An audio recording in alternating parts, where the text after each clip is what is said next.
የኢትዮጵያ ከተሞች የትብብር መድረክ በአሁኑ ወቅት በመላ ሀገሪቱ ከ142 በላይ ከተሞችን በአባልነት አቅፎ በመያዝ ተልዕኮውን እየተወጣ የሚገኝ የከተሞች ማህበር ነው። ከተሜነትን ለማስፋፋትና የነዋሪዎችን የኑሮ ሁኔታ ለማሻሻል በሚደረገው ጥረት የትብብር መድረኩ የበኩሉን ድርሻ እየተወጣ ስለመሆኑም የተለያዩ ከተሞች ከንቲባዎች አንስተዋል። መድረኩ ከተመሰረተና ከተቋቋመ ጀምሮ ከተማ ከከተማ ጋር ያለውን ትብብርና አንድነትም ያጠናከረ ሲሆን የተቀራረበ የአፈጻጸም ደረጃ ለማምጣትም እገዛ አድርጓል።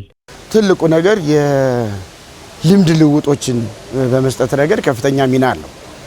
እነዚህ የልምድ ልውጦች ደግሞ የሚያመጧቸው በርካታ ጠቀሜታዎች አላቸው። በራሳቸው ማለት ለመሪ አቅም ከመፍጠር የመምራት አቅም ከመፍጠር ጀምሮ ሀብትን ከማስተዳደር አኳያና ጸጋን ከመጠቀም አኳያ የሀገር ውስጥና የውጭ ከተሞችን ልምዶችን በማጋራት ከተሞች የከተማ መሪ የከተማን መሪዎች እንዲሆኑ ከንድፈ ሐሳባዊ እስከ ተግባር ድረስ በመግንባታ ሂደት ውስጥ ከፍተኛ ሚና ተጫውቷል ብዬ አስባለሁ። በኢትዮጵያ ከተሞች ፎረም አጠቃላይ በሀገሪቱ ከሚገኙ ከተሞች በጥንካሬ የተሰሩ ስራዎችን መነሻ አድርጎ አንዱ ከአንዱ ልምድ እየወሰደ የተሻሉ አፈጻጸሞችን በየራሳቸው ከተማ እንዲያስቀጥሉ ጉድለቶችንም ደግሞ በምን መልኩ ማኔጅ ማድረግ ይቻላል የሚለውንም እርስ በርስ ልምድ እየተወሰደ በየአመቱ የተለያዩ መሻሻሎች እንዲደረጉ እየተካሄደ መሆኑን ነው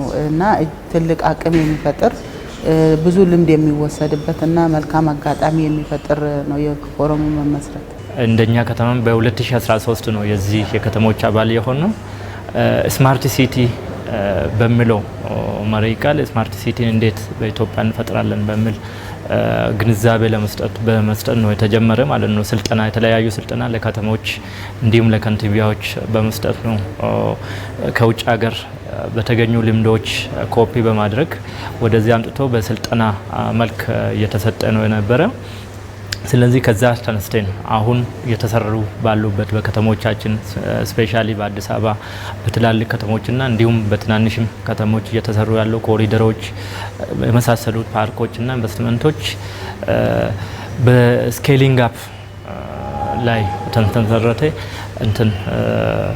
ስራ እንዲሁም ስልጠና በመስጠት ኢትዮጵያ ሲቲ አሶሲዬሽን ባመጣው ተግባር ወይ ደግሞ ስልጠና ነው ለውጦቹ እየተገኙ ያሉ። ስለዚህ ብዙ ጠቀሜታ እንዳለው ነው የተረዳሁት። በዛሬው ዕለትም የከተሞች የትብብር ፎረም የኢትዮጵያ ከተሞች የኮሪደር ልማትን አስመልክቶ ያዘጋጀውን የከተሞች የምክክር መድረክ አካሂዷል። መድረኩ የከተሞችን የእርስ በርስ ግንኙነት ለማጠናከርና የልምድ ልውውጥ በማድረግ ጠቃሚ አማራጮችንና ልምዶችን ለማግኘት ያለመ ነው።